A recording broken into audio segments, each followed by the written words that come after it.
We'll come back to your entrepreneurial journey a little later. Okay. But before that, I also want to understand from you, when I've spoken to you, you have always taken the unconventional path, right? Like after your engineering, I believe you took some small company rather than joining some MNC. And there is a lot of stories behind that. Your second company, you were paid little lesser than the first company and all these things. Yep. So what made you take that? Because that's very unusual, unconventional. Not everyone walks that path. What made you choose it? Yeah. Today, when I look back, I don't say I had a greater vision about entrepreneurial or anything, but I had a clear idea that I want to enjoy what I'm doing. If I don't enjoy something, then I'm not doing that. Clear. Okay. So when I got selected to my first company, and so during my college days, I loved programming of microprocessors and microcontrollers. And as I said, I was curious to know this. I went very deep, and then I was good in that. So, and I got different companies interviewed, and few people were there. So almost all my colleagues, classmates, were placed in different companies. Mostly was into technical support and stuff like that. But MNCs. Okay. But then I got this chance. They said they won't pay. They'll just give you a stipend of 800 rupees. This is in 2003 what I'm talking about. 800 rupees doesn't even fix your bus pass. Okay. But then, and I'm from a middle class background from my family, and I still have a lot of financial trouble at back my home. I still have to support my family and all, right? So it was not, I'm not a rich kid at all, but I still chose to go with the company who gave me a programming job. Okay. Or embedded software engineer job. Okay. Than a desktop support or a network engineer job. Okay. I went ahead with that. It was difficult, but I enjoyed it. First 6 months, it was difficult to go through, but then friends helped me a lot. Oh.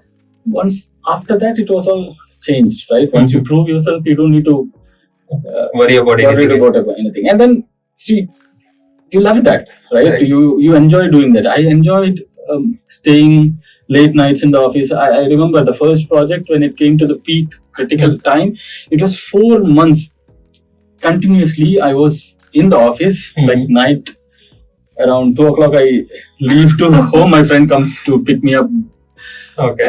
And then we go home, eat late dinner, and sleep.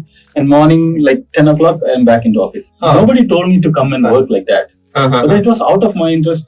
Because I was curious why this is not working, which I have been, right? Okay. And it made me do that. I lost my first Christmas vacation just because of this. Oh, okay. Because all my friends went, I did not go. Okay. Because of this. So, and that was for a reason. Nobody told me to do that. But I did it because I wanted to prove, or I wanted to make it work. That's all simple. It went through like that. And after that, see, such situations happens in life many at times. So it was always my choice. Even when I moved to the second company, I was around 4 years. I was in the first company, and the second company was again a Silicon Valley startup from Stanford.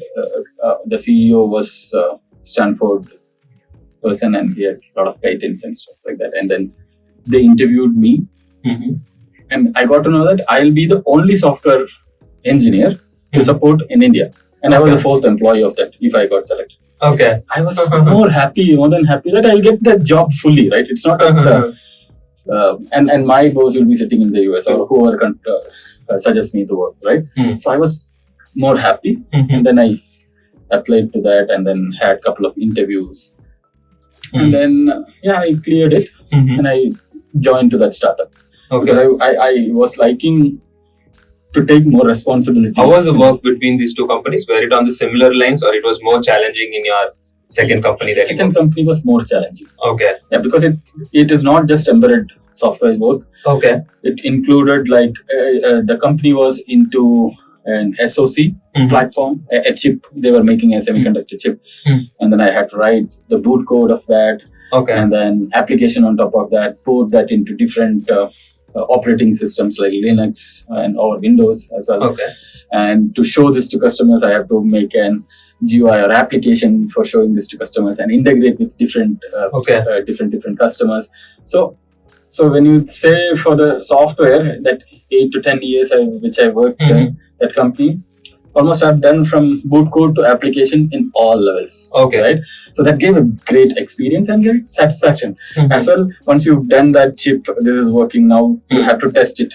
First, I initially started with test software creation. Then I made test automation setup so that one click, all the things will run, and then 3 days after you'll get a report. So all of this I could do hands-on. And I was very clear why I'm doing it all. So that is the major part. So most of the time, engineers get into doing the software without understanding why they are doing it. Why are they doing it, or what is the significance of his code in the bigger project? They don't know. They are just following the.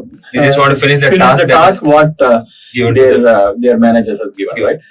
So that was a great direction. So when you know why for everything, then you're very clear. You don't need to prove anything else, right? Anybody asks question, you know why this is so, and why did you select this code? Why did you select this? You know it very well. And it all happens through failures. You'll have n number of failures. You'll have to. They say that failure is a stepping stone. Very much.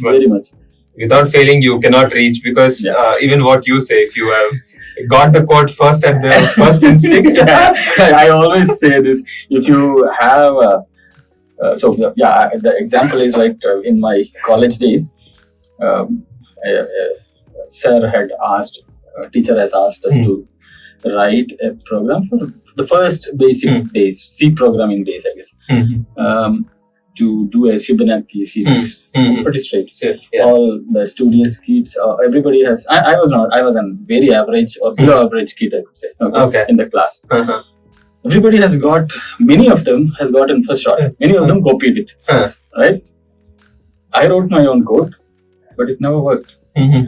I took many tries. I didn't even know. It threw up a lot of errors, syntax, semantics, this error, logical error, lot of error. And I sat and debugged for a whole night. And next day when the teacher asked questions, I was clear, why are we doing this? Or why is this error? Or how do you deal with such errors? But many of them could not clear it because they just blindly know the logic, and then the first shot has worked. So I still believe those errors or those challenges is the one which made me much more understanding of the concepts or trying it out in a detailed way. Right? Otherwise, I would also, first shot it worked and then gone. Right? I wouldn't have reworked it at all. Right? So that happens everywhere in the life.